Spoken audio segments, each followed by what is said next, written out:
While everyone else rushes along the outer rhythm of life, where social media turns busyness into a measure of worth, where advertising and modern culture constantly praise the idea that being out there is the only proof of one's existence, there is a group of people who choose a completely different pace.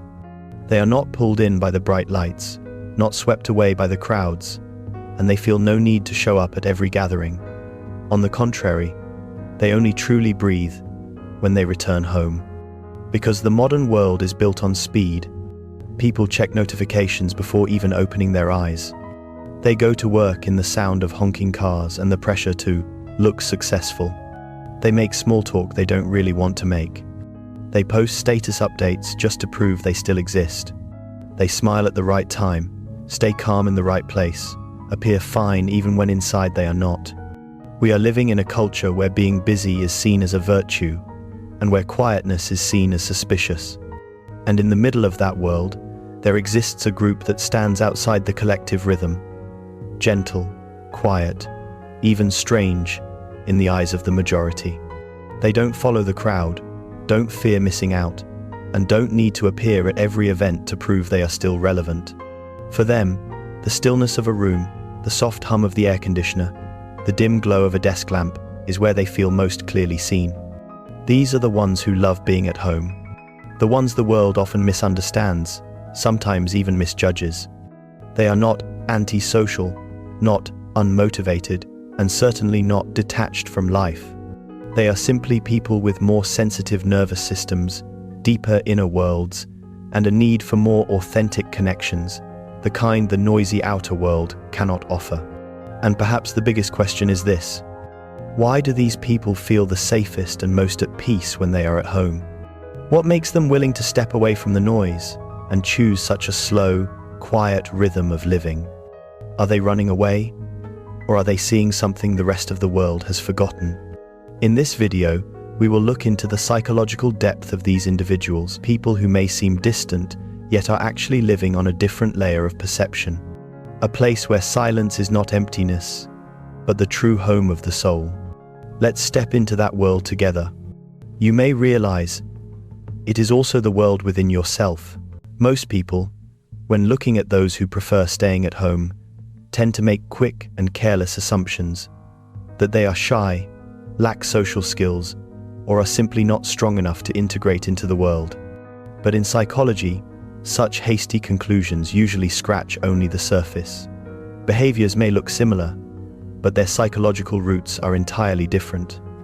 And the truth is this: the majority of people who find peace at home are not weak, nor are they avoiding life. They simply possess a more sensitive, more finely tuned nervous system, a biological structure that is real, not some arbitrary personality quirk. This is the central point most people fail to recognize. They are not afraid of the outside world. They simply feel the world too intensely. In psychology, this group often falls under the category of highly sensitive persons, HSP, individuals whose brains process stimuli, emotions, and environmental signals up to 30% more deeply than the average person. This makes them more easily overloaded, but also richer in intuition, deeper in insight, and more perceptive of the emotional states of others. But to understand why they become this way, we must return to the root, childhood. Not every child grows up in a peaceful home. For many, childhood is a series of days lived within the noise of expectations, the unpredictable shifts in adult emotions, sudden criticism, or arguments they could never fully understand. In such an environment, a sensitive child does not simply develop faster, it is forced to wake up early. It is not granted the privilege of being carefree. It must become an observer. They learn to listen not only to words, but to the silence between words. A sigh, a slamming door, the slightest change in tone, all are enough to make their body tighten, preparing for whatever might follow. This becomes an instinct for signal reading, something no one teaches them, but they must master in order to stay safe. Gradually, they also learn to avoid conflict, not because they are afraid, but because they know that in a loud household, even one honest or intense reaction could trigger a storm. So they stay quiet at the right moment, withdraw at the right time, adjust their emotions to prevent the atmosphere from escalating. That is a survival strategy, not a personality trait. And when no one helps them regulate their emotions, they must become their own regulator. They soothe themselves, comfort themselves, and learn to retreat into a small corner of their mind, the only place where some fragment of peace exists. No one realizes that this child, who had to do everything alone, grows into a master of internal navigation. When you grow up in such a childhood, your body remembers, your nervous system remembers. And as an adult, the outside world with its traffic noise, endless meetings, surface-level conversations is no longer just a social environment. It reactivates the old survival system. Where others see noise, they sense threat. Where others see a lively gathering, they feel a flood of signals crashing down on them. Where others see a chance to connect, they sense another moment where they'll have to hold themselves together. And that is why this philosophical metaphor describes them best. They are not avoiding the crowd. They simply hear the sounds the crowd will never hear. Sensitivity is not weakness. It is a deeper layer of perception. These individuals do not interact with the world from the surface. They interact through the density of emotion, the depth of thought, and the subtlety of what they perceive. That is why, when they return home, they are not merely resting. They are returning to the biological safe zone of their own being, where the brain no longer has to stay alert, where the nervous system doesn't have to scan constantly, where they can breathe with a real breath. They love being at home not because they fear the world. They love being at home because they have been too strong in that world for far too long. And now, they are simply reclaiming what their childhood never fully gave them. A place quiet enough for the mind to finally be allowed to rest. There is a small yet profoundly important moment in every person's life. The instant the front door closes behind you. A sound that seems ordinary, but for many, it feels like a secret signal sent directly to the nervous system. A signal that finally, they can breathe with their real breath. No more bracing. No more holding oneself together. No more adjusting every word, every expression. Just themselves, in their most original form. And the strange thing is that this moment happens before the mind can even comprehend it. The body understands first. The brain understands first. It knows that safety has returned. In neuropsychology, this is not accidental. The human brain is designed to function in two modes, one for social survival and one for self-restoration. When you step outside, go to work, meet people, interact, converse, even if you are perfectly fine and well-adjusted, your sympathetic nervous system is quietly at work. It keeps you slightly alert, more observant, more responsive, and subtly adjusts your behavior to fit the environment. You don't notice it, but every polite nod, every social smile, every moment of keeping it together consumes energy. This is not pretense. This is biology. It is the way the body ensures you remain accepted within a social environment, something our ancestors once depended on to survive. We no longer live in tribes, but the brain retains its ancient mechanisms. We adjust ourselves to fit, to avoid exclusion, to avoid judgment, to avoid being perceived as a threat. That is why every time we step outside, we automatically put on a layer of social self, more polite, more controlled, less outwardly expressive. It is no surprise that many people feel exhausted after a social gathering, even when nothing negative has happened. This has nothing to do with introversion or extroversion. It is cognitive load, a psychological term for the amount of information the brain must process in a crowded environment. Sounds, glances, tone shifts, hidden messages, emotional undercurrents, contextual changes. All of it forms an invisible but very real pressure. And for those with a highly sensitive nervous system, HSPs, highly sensitive persons, this cognitive load is not only heavier, but sinks deeper. Their brain processes each signal more intensely, more thoroughly, and for a longer time. A confusing expression can replay in their mind multiple times. A crowded conversation may take them hours to come down from. A day filled with too many stimuli can feel like a flood crashing into their nervous system. That is why, when they return home, the moment the door closes is not just a gesture of shutting out the outside world. It is the moment the brain switches from social survival mode to restorative mode, where the vagus nerve activates, slowing the heart rate, deepening the breath, guiding the body back into biological safety. Their mind no longer needs to observe anyone, anticipate anything, or regulate any emotion. They simply get to be themselves. What's important is that this mechanism does not only happen to introverts or sensitive people, it happens to all humans. Everyone has a false self, the social self Donald Winnicott described. A self designed to cooperate, to integrate, to be liked.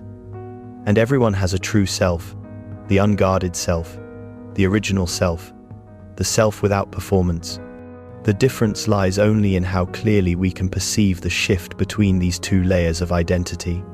Those who love being at home perceive it most clearly. They feel every movement of their inner world. The moment they are performing and the moment they are released. The moment they are trying to fit in and the moment they are allowed to be real. The moment they are socially functioning and the moment they are internally alive.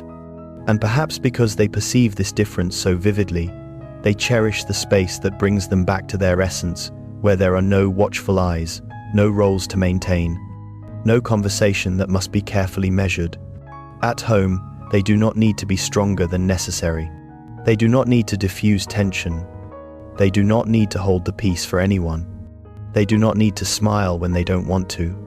They do not need to pretend to be okay when they are not. They are allowed to fall apart, even just a little. Allowed to be silent without being asked, "Are you okay?"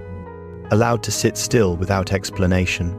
Allowed to be human, not an optimized version of themselves.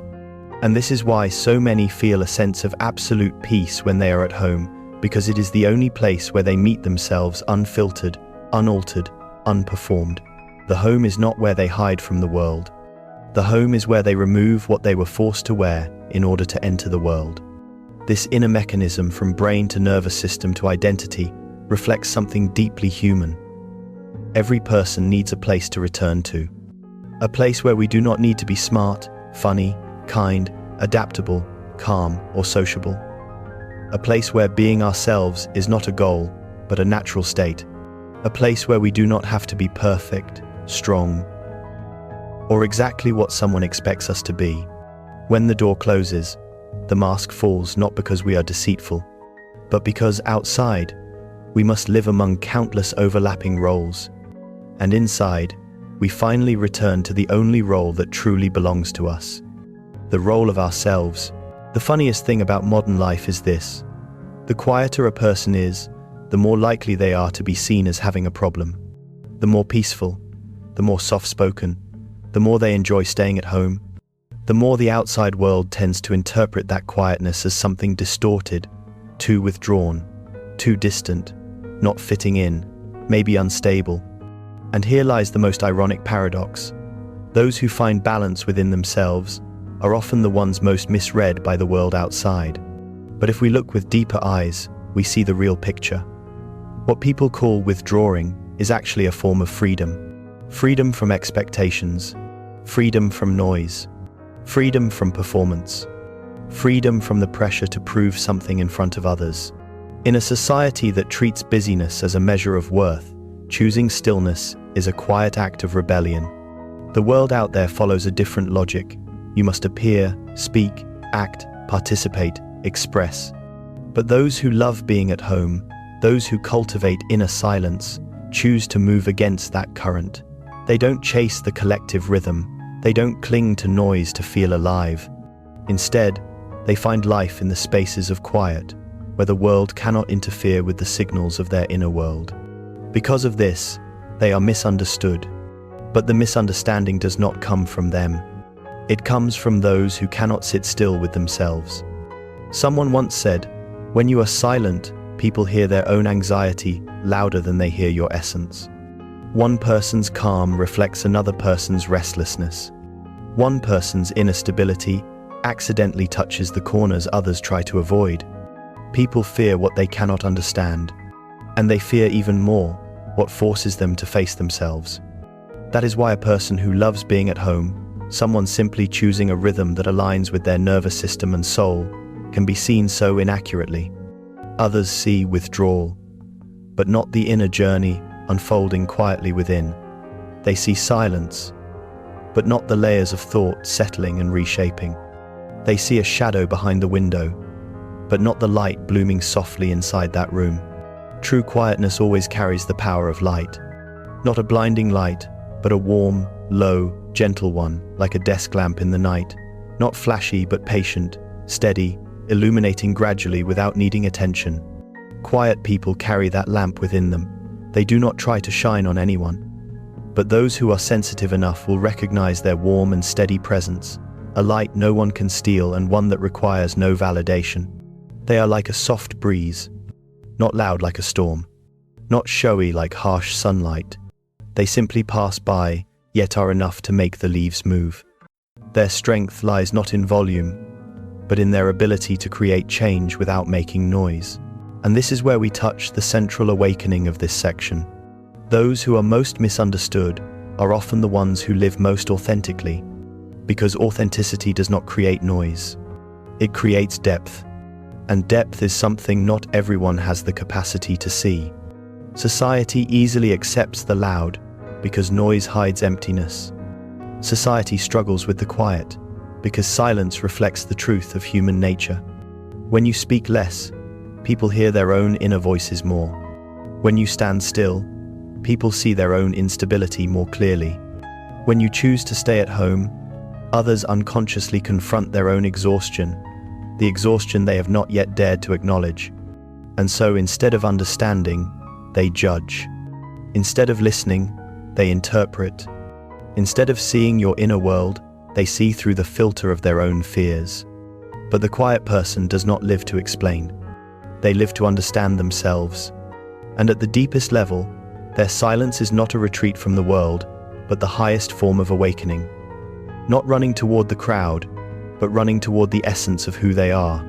The paradox is this: society thinks they are stepping back, but in truth, they are stepping inward into the only place where real growth happens. Others think they are weak, but only those who are strong enough dare to be alone. Others think they lack connection, but only those who know the true value of connection can discern which connections are worth keeping. And finally, when we observe long enough, we realize the silence that the world cannot understand is exactly what keeps them steady. Like a still lake that can mirror the sky, like darkness that can hold the shape of light, like a quiet room that can echo the truest voice.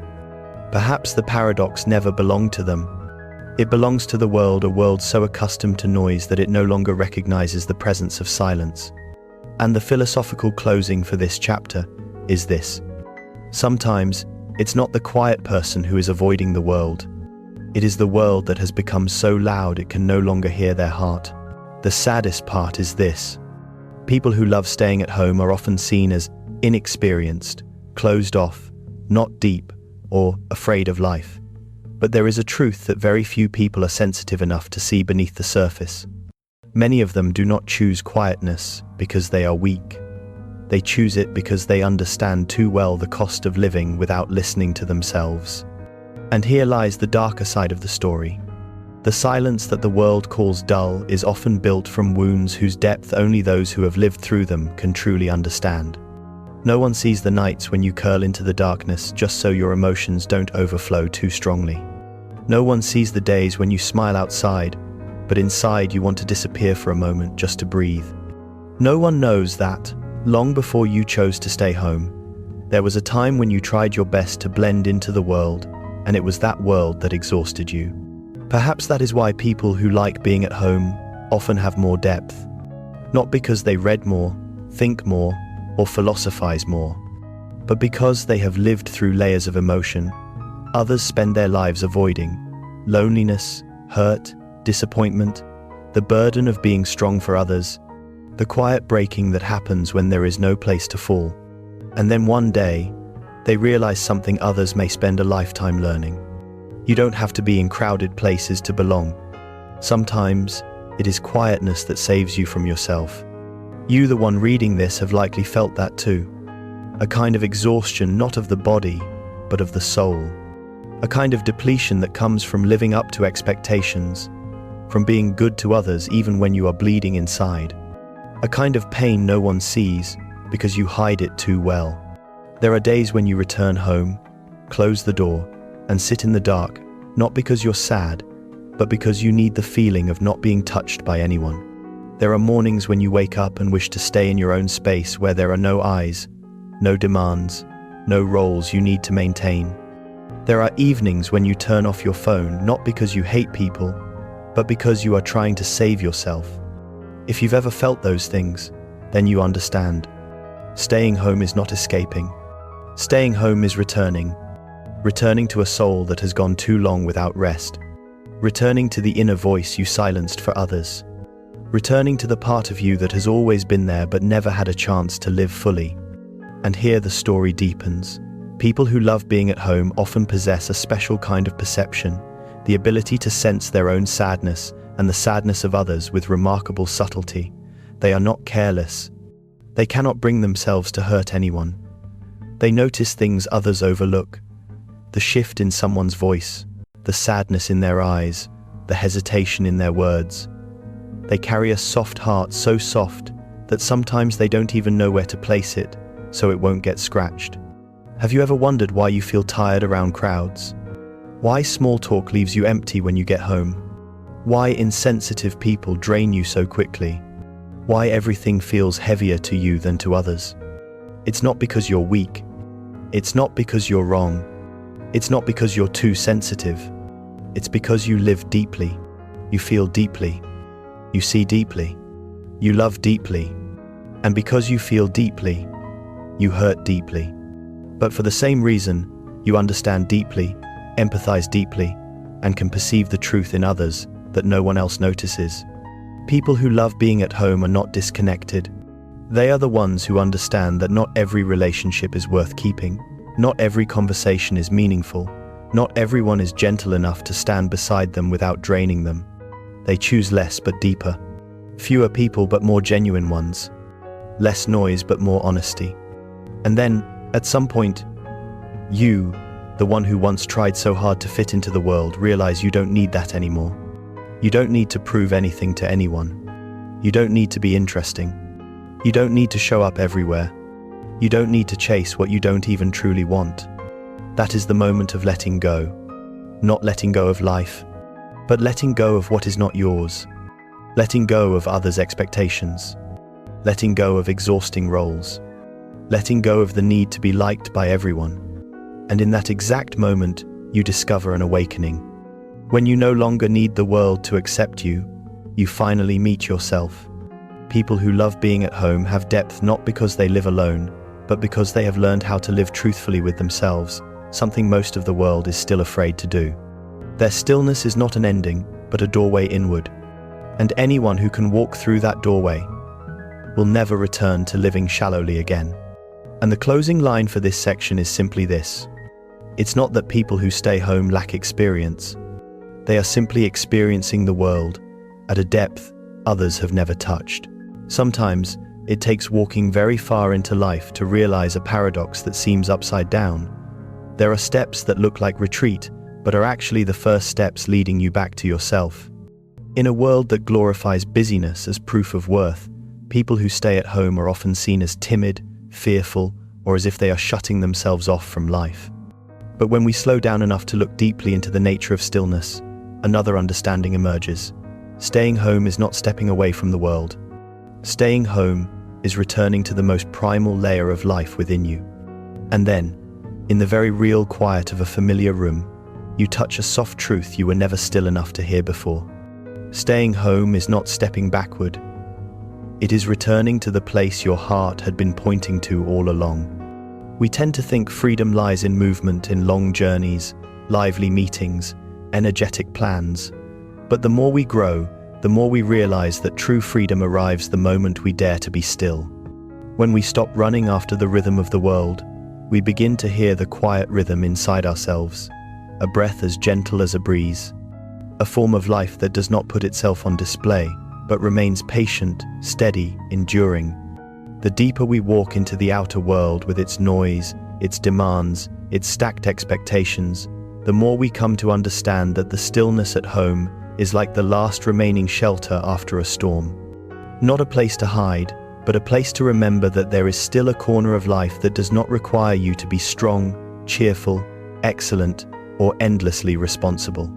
Amid the swirling winds of pressure and the long rains of burdens we are forced to carry, the small room with its soft yellow light, the faint hum of the air conditioner, and an atmosphere that asks nothing suddenly becomes a gentle lantern guiding us back. This contrast is so vivid that you can feel it in your body. The performative world outside turns showing up into an obligation, smiles into signals, silence into suspicion. People post to be seen, speak to be heard, do things to be acknowledged. Value slowly becomes measured by other people's eyes, not by the fullness within. But the inner world is different. There, you do not need lights. You do not need roles. You do not need to prove you are interesting, strong, or fine. There, you only need to be, and that is enough. And it is this contrast that takes many people half a lifetime to realize. Inner life and outer life are two completely different universes. One is loud and bright, the other is quiet and deep. When we finally recognize this difference, a door opens not to lead us somewhere else, but to bring us back to the original point, the unbroken self that has never left us. True transformation begins not when we change our environment, but when we begin to notice the small details we have long ignored. We realize our breath has never actually been deep. We realize our mind has been stretched tight like an overpulled string for far too long. We realize our body has been tensing itself to survive in rhythms that do not belong to us, until we forgot what relaxation feels like. And we realize our emotions, suppressed for the sake of keeping peace with others, finally want to breathe. These realizations do not make us hurt more. They make us awake. Suddenly, we understand why we are tired, why we are drained, why some days all we want is to be still. And then something very beautiful happens, beautiful in a quiet, deeply human way. We begin to breathe again. Not the hurried breath of someone trying to keep up with life. Not the shallow, restrained breath of someone pretending to be okay. But a real breath, full, slow, soft, as if the body finally remembers how it once lived. That moment is when we know we have come home. From here, true presence begins. We no longer live to be seen. We no longer speak to be heard. We no longer act to maintain praise or avoid criticism. We begin to live from the inside, from a place quiet yet steady, like a natural anchor we have carried all along, but misplaced somewhere on the road of life. People see you staying home and think you are stepping away from the world, but they do not know that you are simply leaving behind rhythms that do not belong to you.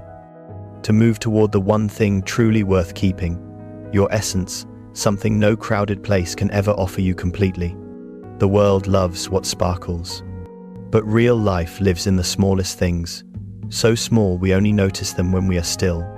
A full breath, an unhurried afternoon, a warm cup of tea in hand, the way light falls softly into a corner of the room, and the mind no longer building any layers of defense. At home, we relearn how to belong to ourselves, how to listen, how to breathe, how to live according to the rhythm our soul can bear and can blossom with. And then we understand. Staying home was never about turning your back on the world. Staying home is returning to the deepest part of yourself, the place where every true journey begins. The deeper we go into this story, the original image suddenly returns not as a memory, but as a quiet mirror, the stillness of a familiar room, the gentle light, and the soft breath falling into the chest. All of it was there from the very beginning.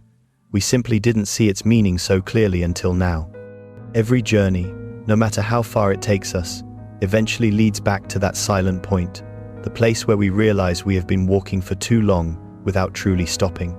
And in that silent point, we understand something we once overlooked. Liking to be at home was never a small habit.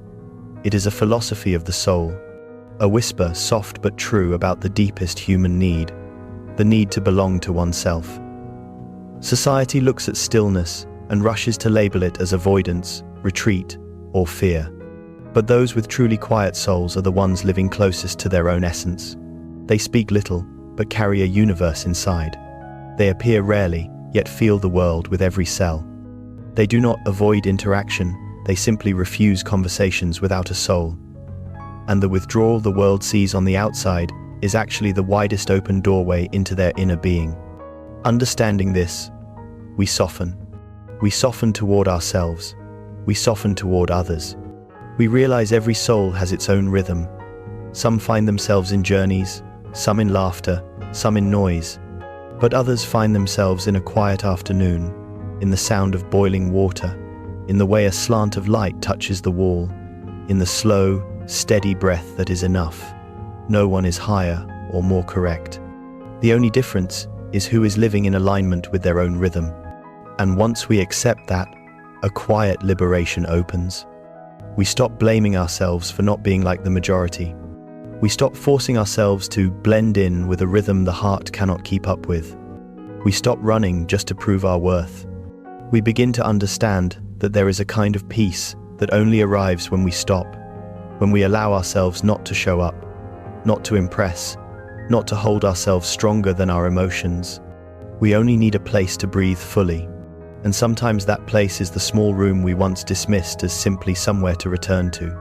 It is also in this silent point that another truth appears like the final light of the day. Those who love quietness are often the ones who feel life the deepest. They see the spaces others overlook. They sense the subtleties others ignore. And they hold within themselves a quiet freedom, the freedom not to become any version other than their own. This lack of noise is, in fact, the truest form of depth. From this realization, hope begins to bloom. Not a loud, brilliant hope, but one as gentle as the last lamp of the evening, a light that softens both the sky and the heart.